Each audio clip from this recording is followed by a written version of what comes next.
viu, meu? Boa tarde a todos, estamos aqui com mais um programa Geeks and Beer, o 1º de setembro. Opa, teve a cornetinha, eu esqueci. Fala pra gente, Ronaldo, quem é o convidado de hoje? Meu amigo Leonardo Sati. Nosso amigo, esse aqui eu conheço de longa data. Eu conheço o cara no mundo que mais gosta de imposto, que mais defende o governo, sei lá qual governo qual for. O cara que foi expulso pelo Facebook ou resolveu sair sozinho? O que foi? Saí, mas acho que é bom a gente falar de outra coisa, Né? senão o assunto vai longe, né, cara? Mas obrigado pelo convite aí, Ronaldo. Horas de diversão com esse assunto, mas vamos virar essa página. Mas é engraçado, meu cara, ninguém pode ser a favor dessa porra desse governo, nenhum deles. Não tem como, né? Tem que ser contra todo mundo mesmo. O rolê é esse, vamos ser contra todo mundo. A gente pode falar de coisa muito mais legal do que isso. A gente pode falar da Dogma, nossa história é antigona. Enquanto eu te sirvo, qual que não servia? Vamos servir a incógnita primeiro, né? Incógnita, Double IPA. uma Double IPA com 8.8 de álcool. É.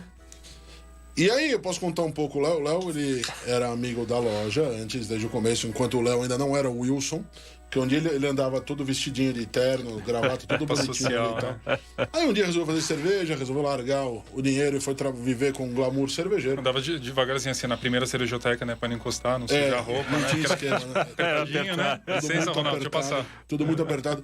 E aí tinha uns amigos, inclusive, com a ideia de querer importar cerveja. Lembra desse episódio? Sim, tinha. A galera foi lá comigo, incógnita. Saúde, senhores. Saúde. A galera foi lá comigo falar sobre cerveja, fazer uma avaliaçãozinha. Eu achava curioso o pessoal chegar na sexta-feira tudo bem vestido, a gente lá no padrão sempre nosso, de bermuda, aquela história toda. A gente conversava muito. E depois dessas cervejas externas, eu vou trazer as dele. Né? Então a ideia toda que envolve a Dogma, você, por favor, conte. Foi o registro da Dogma inicial, foi um registro do que depois tornou-se a Dogma. Chamava cervejas sazonais. Né? E a ideia sempre foi poder girar os rótulos sem que houvesse grandes continuidades, né? Então, exatamente pelo próprio nome da primeira empresa que eles abriram. E aí, neste episódio, nós tínhamos, vocês eram em 3 amigos que começaram individualmente. Sim, continuam amigos, isso é muito bom. Né? Como empresa, né?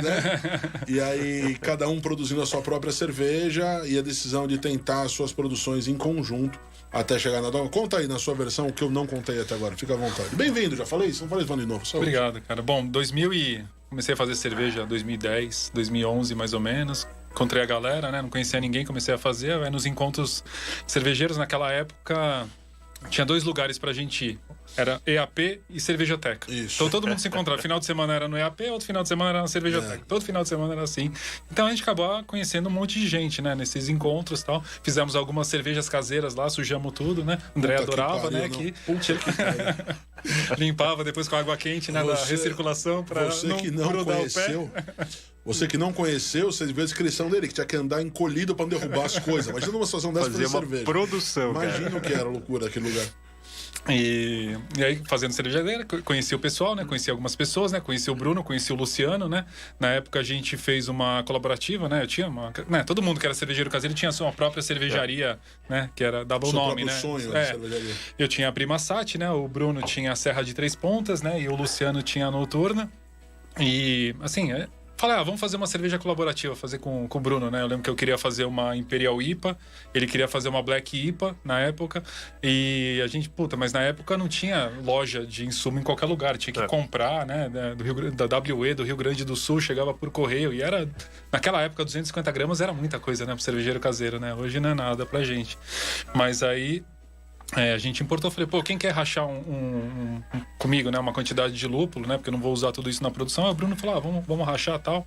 Na época era e-mail, né, era grupo de e-mail que tinha, né. Compramos juntos, chegou na casa do Bruno, eu falei... Você era velho, né, mano? É que você falar que fez compra no Mapping. Né? Eu conheci. Aí chegou na casa do Bruno, né? Os lúpulos, a gente foi lá fazer e falou: você quer fazer uma Imperial IPA? Eu quero fazer uma Black IPA. Por que a gente não faz uma Imperial Black IPA, né? Ou Imperial India Black IPA, seja o nome. Aí surgiu a Cafusa, né? Que é a mistura, né, do negro com índio e tal. E a gente fez a cerveja, abraçou a cerveja, envasamos tudo, né? Manual. Fazendo rótulo no computador, colando, imprimindo gráfica, colando na mão, entregando o pessoal. Ronaldo, bebe aí, leva o pessoal, toma aí, o que você acha? Dá o pessoal, um dia não, mas a história é mais legal do que essa. Então vamos lá, um dia vai estar por aí, Eles foram pessoalmente. Antes de tudo, né? Antes Exatamente. de tudo. E aí a primeira Cafusa aberta foi lá comigo. Isso é um puto orgulho falar. Foi na primeira cervejoteca que a gente abriu a primeira Cafusa, a primeira garrafinha Cafusa caseira. E aí tava muito boa, a cerveja muito louca, pra todo o padrão do que até então a gente conhecia. Isso foi 2012, né? Então era, tipo, não tinha, né? Não tinha. Que essa é a receita que foi feito o resgate depois. Exatamente. E aí sentaram lá, chegaram, e aí vamos tomar. E eu comecei a tomar aquilo, eu falei, isso tá muito bom, mesmo não fazia nenhum sentido pra mim, né? Mas tá bom pra caramba, realmente tava muito boa. E é legal que a gente já começou pelo final da história, porque a Dogma tá no livro, tá no nosso livro de harmonização. E foi um daqueles convites com nome e sobrenome, né? Então a ideia era exatamente envolver a Cafusa, então não adiantava falar só da Dogma, eles estariam provavelmente comigo de qualquer forma por todo esse tempo de amizade que a gente tem, mas eu queria um pouco mais, eu queria ter essa história pra contar. E eu acabei contando a história inteira, tipo, cara, eu fiz uma coisa com muito cara de São Paulo, assim, de tudo que tá descrito no livro, que tem mais uma relação pessoal comigo, é essa página da Dogma. Não tem receita, né? Porque a receita é o popular sanduíche de mortadela, né? Então, porra, pega pão, pega mortadela, corta, vai ser feliz, tipo, é mais ou menos isso, não tem muito o que falar sobre isso. Mas eu conto um pouco falando do que foi a história do Mercadão, que tem toda essa característica, essa lembrança desse momento de servir ali. Minha avó, de que ela fazia pra gente o lanche de mortadela na chapa e chamava de peito de peru, talvez daí a ideia do comer mortadela é rotar peru, né, nesse momento. Então, cara, tem muita história pra contar. Eu falei, de todas as páginas do livro, por sorte, o que acabou colocando, sei lá, tipo, não foi tão simples chegar nessa resposta, mas que eu tenha mais história pra contar, mais história pessoal aplicada, é de fato nessa página da Cafusa. Pô, ficou animal. Se você aí acha que cerveja artesanal não harmoniza com nada, ou ainda não provou isso, pensa, sanduíche de mortadela, cara, legal pra caralho. Legal pra caralho. E, bom, primeiro, obrigado, já falei um monte de vezes, mas obrigado por estar no livro e pela confiança de sempre. E aí eu vou falar outra coisa, eu devo ter até hoje, tenho 2 das 3 placas expostas lá na loja. Não Que a gente fez, né, porque como eram 3 marcas, né, a gente, né, trabalhava com... Né, acelerei um pouquinho, né? Tinha as 3 marcas, a gente se juntou e a gente foi, né? Você falando, vocês têm que produzir isso comercialmente, né? Pra gente poder vender, porque não pode, caseira, não sei o que e tal. E falei, pô, mas não tem cervejaria, como é que eu vou produzir? E tava começando esse negócio de cerveja por contrato, né? Cervejaria cigana, né? Falei, não, tem um pessoal com capacidade ociosa, você vai lá, você produz, compra um tanque inteiro e revende, né? Falei, pô, tava bem começando esse negócio, né? Falei, então vamos abrir uma empresa, só que a gente saiu com as 3 marcas, né? Que era a Serra de 3 Pontas individuais, do Bruno, né? individuais. Apesar de ser uma empresa só, eram 3 marcas. Serra de 3 Pontas, que era do Bruno, Prima Sat, que era a minha, e a Noturna, que era do Luciano. Eram as 3 marcas, as cervejas sazonais, que eram os NPJ, aí chegava uma caixinha, né? Cervejas sazonais, só que às vezes chegava uma cerveja da Serra de 3 Pontas, ou às vezes da Noturna, às vezes da Prima Sat, era meio... confuso, né? O pessoal de ponto de venda até entendia e tal, mas assim, pra galera entender, era complicado. E aí que a gente acabou fazendo, né? Essas 2 plaquinhas que você falou, a gente fez da Noturna, a gente fez da Serra de 3 Pontas, colocou lá na cervejoteca. Tá lá quer dizer, hoje. colocamos lá. Só que a gente ficou mais ou menos um ano nessa de 3 marcas e tal, e assim... A Cafusa era uma cerveja muito famosa, as outras, a gente não tinha uma identidade visual, então a gente não conseguia emplacar muito as outras, lógico. A Toro Sentado, a Hop Lover, já tinham, né? Mas a Cafusa era muito mais famosa do que ela em si, né? E aí que a gente... Chegou um tempo que a gente estabilizou nas vendas, a gente percebeu o que aconteceu, né? Por que não tá vendendo mais? E aí a gente viu que a gente precisava trabalhar numa marca só do que ficar nessa confusão de um monte de marca, né? Da força da estratégia de marca mesmo. Exatamente. E aí que a gente foi mesmo, porque até então a gente que fazia os rótulos, a gente que fazia tudo, né? A gente, não, agora vamos fazer uma coisa profissional, né? Contratamos uma empresa para desenvolver marca, desenvolver identidade visual. A gente aproveitou só o desenho da Cafusa, todos os outros foram redesenhados, né? Tem um artista que desenha pra gente, então... O Toro Sentado já veio na sequência. Já veio na sequência. Já tinha Toro Sentado, só que a gente redesenhou, pra ficar com o rótulo atual. Justamente para o Caio Stolf. Segue ele no Instagram, o cara faz uns desenhos foda. E o Vidu, que é da Indústria Form, da agência Form, que faz toda, né? Ele pega os desenhos e monta toda o diagramação pra gente, né? E aí a gente... o que a gente fez? Eu tava falando? Que eu sou 10. Cerveja faz isso mesmo, tá? Tomou um golinho já, mano. Para que você tá ficando velho pra caralho. Que você tá falando de como foi juntar as 3 marcas e lançar a Dogma no começo. Aí juntamos as 3 Dogmas, fizemos todo esse trabalho de marca e tal. E aí, o que a gente fez? A gente começou a trabalhar, tirar aquele foco que a gente tinha na Cafusa e jogar pra Dogma. Então a Dogma, a gente queria que a Dogma ficasse mais famosa do que a cerveja em si. Justamente porque, como a gente faz muita cerveja sazonal, muito lançamento, a gente precisa que a marca fique mais conhecida, sólida, justamente para a gente poder trabalhar os rótulos, né? Qual foi a primeira, você lembra? Como Dogma. Como Dogma foi a Orfeu Negro e a The Wallace, que era... verdade. As duas em garrafinhas. Sim. Lembra onde eu tava quando eu tomei a primeira vez a The Wallace. No Asterix. Sério, legal. E aí depois vieram, né? Cafusa, Hop Lover, Toro, aí começaram a vir as outras, né? Todas em garrafinhas. Fizemos algumas colaborativas, né? Com o pessoal da Modern Times, né? Foi a Modern Dogma e a Panopticon Times. Muito boas. E aí começamos, né? Vários lançamentos, né? Muitos lançamentos, né? Experimentação muito, tem você muito. Acha muito? Você acha que foi muito? Alguns, né? Eu até... Filho da puta, a culpa do mercado tá essa zona é sua. Eu te falei isso 1 milhão de vezes, a culpa de estar nessa zona do mercado é sua. Da gente ter tido na linha Lover, que foi a partir dela, a Hop Lover era uma cerveja com equilíbrio de malte, de equilíbrio de lúpulo, uma combinação deles. Sim. E aí vocês vieram com a linha do single hop, né? Vieram com a linha de poder colocar dentro de cada latinha, de cada opção, uma receita base, né? Só que com reforço de uma variedade exclusiva de lúpulo. E aí eu vou te falar, o meu preferido foi o Eldorado. O Eldorado pra mim acho que foi a mais legal. Isso que é muito legal, porque a base é a mesma, né? Sim. A gente sempre disse, é a mesma base da Double IPA e a gente troca sempre os lúpulos. A gente consegue atender o pessoal que, assim, às vezes não é um cervejeiro e tal, mas ele toma uma Double IPA legal, ele curte a breja. E a gente consegue atender também os beer geeks, o pessoal que realmente quer experimentar, porque foi o que você falou, você consegue experimentar alguns lúpulos, né? A gente usa todo o processo, né? Fervura, maturação, dry hop, whirlpool, tudo. Então a gente consegue fazer um trabalho... Você tem número de quantas já passaram, quantas já foram feitas? Eu já vi no OnTap de outro dia, tá em torno de 180. Todas, né? Não só Lovers, todas. Tá. 180. E a gente registra todos no OnTap. É que a gente tem um segundo momento, que é a própria fábrica da Dogma. Primeiro começou como Tap Room, como Brew Pub, não, como Tap Room inicialmente, depois virou Brew Pub. Na verdade, não, a gente já abriu como produção local e como... Mas já tinha planta da produção? Já tinha, desde que a gente fez a construção já era pra produção. E eu cheguei 2017. Eu cheguei a ter um dia, eu postei essa foto, até acho que olharem na página da biblioteca no Insta, acho que eu tinha uns 16 rótulos de vocês, assim, tipo... Simultâneos. Assim, tipo... Essa linha toda Lover, tudo que tinha de novidade, mas, cara, 16 rótulos de uma única cervejaria é bastante coisa. Na verdade, lá são 20 torneiras que a gente tem, a gente só coloca cervejas nossas. A gente tenta colocar mais cervejas produzidas localmente, que são as que são produzidas lá no bar mesmo, né? Mas a gente não consegue, porque são 20 torneiras, né? Então, a gente acaba trazendo também as que a gente produz fora da cigana, né? Então...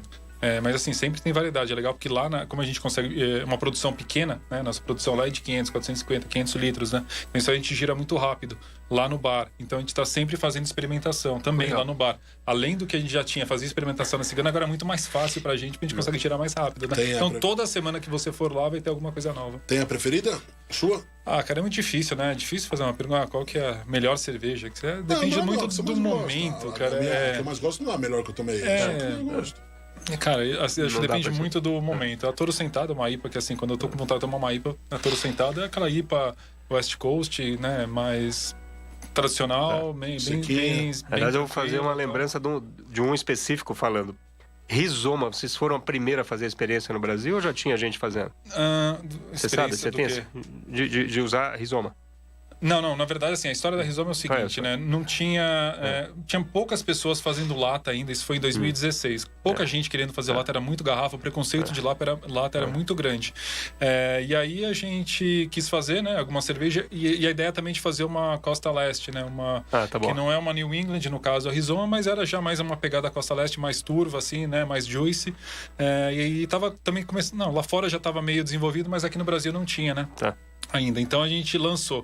A Rizoma, na verdade, foi um lançamento com uma lata, só que não foi uma lata de 350, que era já foi o latão. Já foi o latão.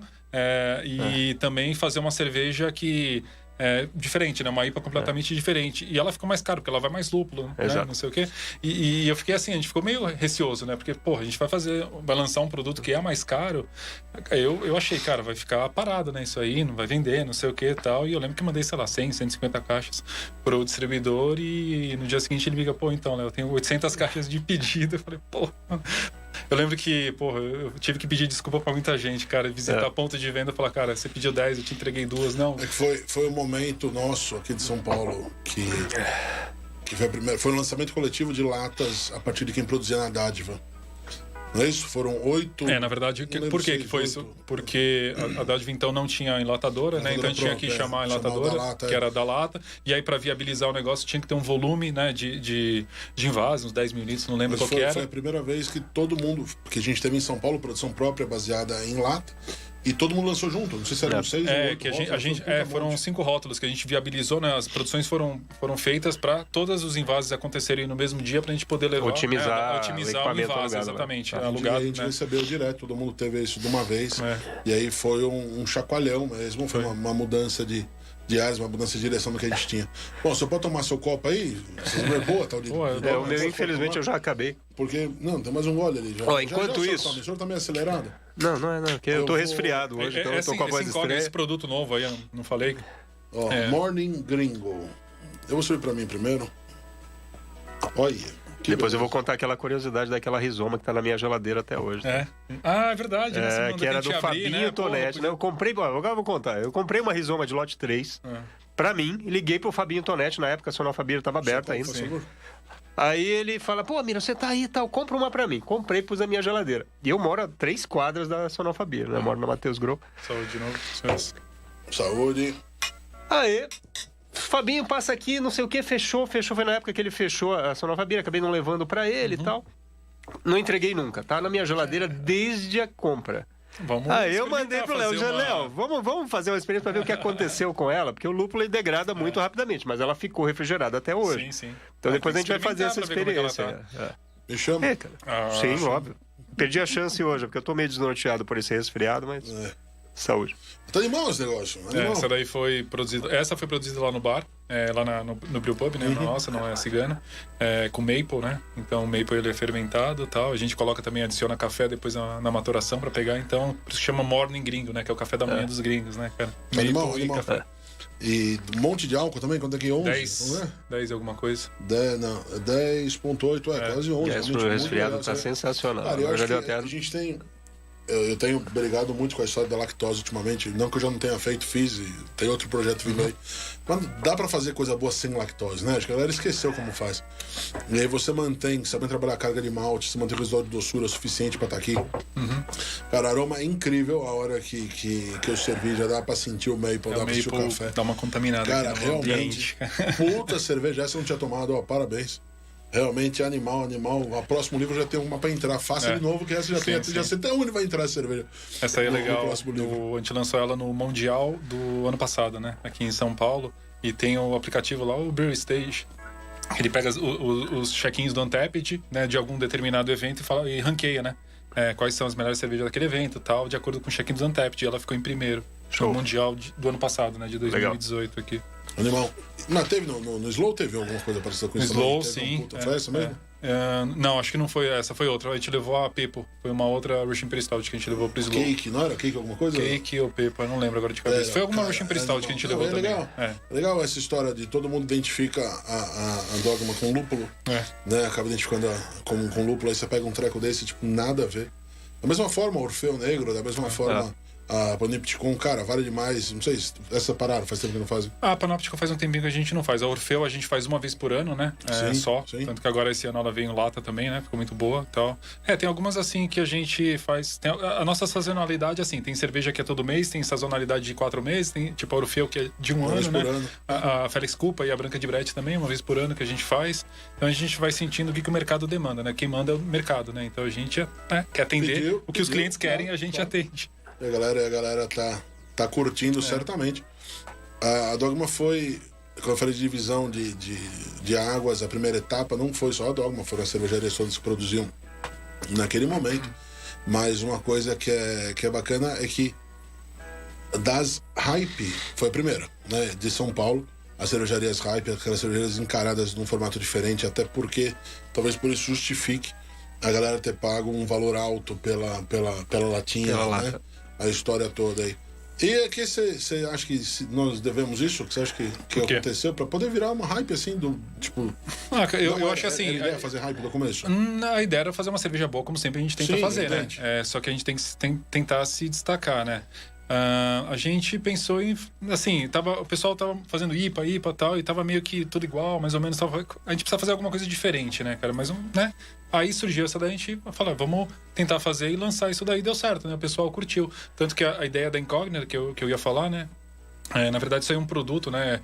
Que a gente o que a gente quis? A gente sempre quer aumentar a nossa carga de lúpulo na cerveja, só que a gente fica muito com medo de dar aquele harsh, né? Aquele gosto de grama e tal. Então a gente tem que tomar muito cuidado. Fazer uma cerveja com 150 IBU é fácil. Fazer uma cerveja com 150 IBU boa é difícil. Tomável de verdade. Então, assim, a gente sempre toma muito cuidado em aumentar. E com essa possibilidade do Incógnito, a gente conseguiu, né? Porque como é lupulina líquida, né? A gente adicionou como se fosse 40 gramas por litro, né? Então, assim, é o dobro das Lovers, né? Ela pegou um sabor muito forte, né, do lúpulo, ela não pega muito aroma, né? Porque tem algumas coisas... Como a gente não usa muito a parte vegetal, né? Não usa nada da parte vegetal, que tem alguns fenólicos que ficam, né? Então, não pegou tanto aroma. Mas o sabor da Incógnita pegou bastante. Isso é uma coisa que a gente queria, né?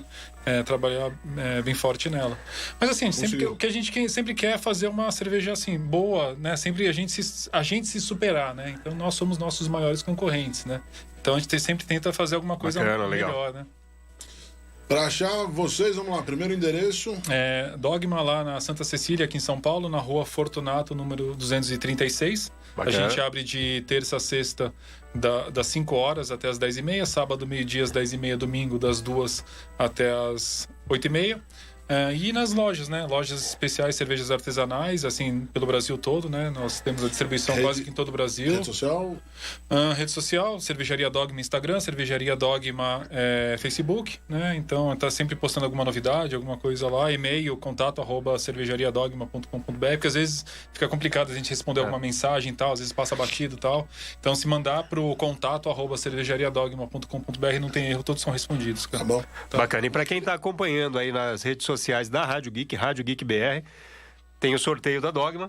Depois do programa vai sair o resultado. Acompanhem lá nas nossas redes sociais. Beleza. Valeu, obrigado pelo convite. Não, eu que agradeço a presença, o aceite imediato, a cerveja é boa.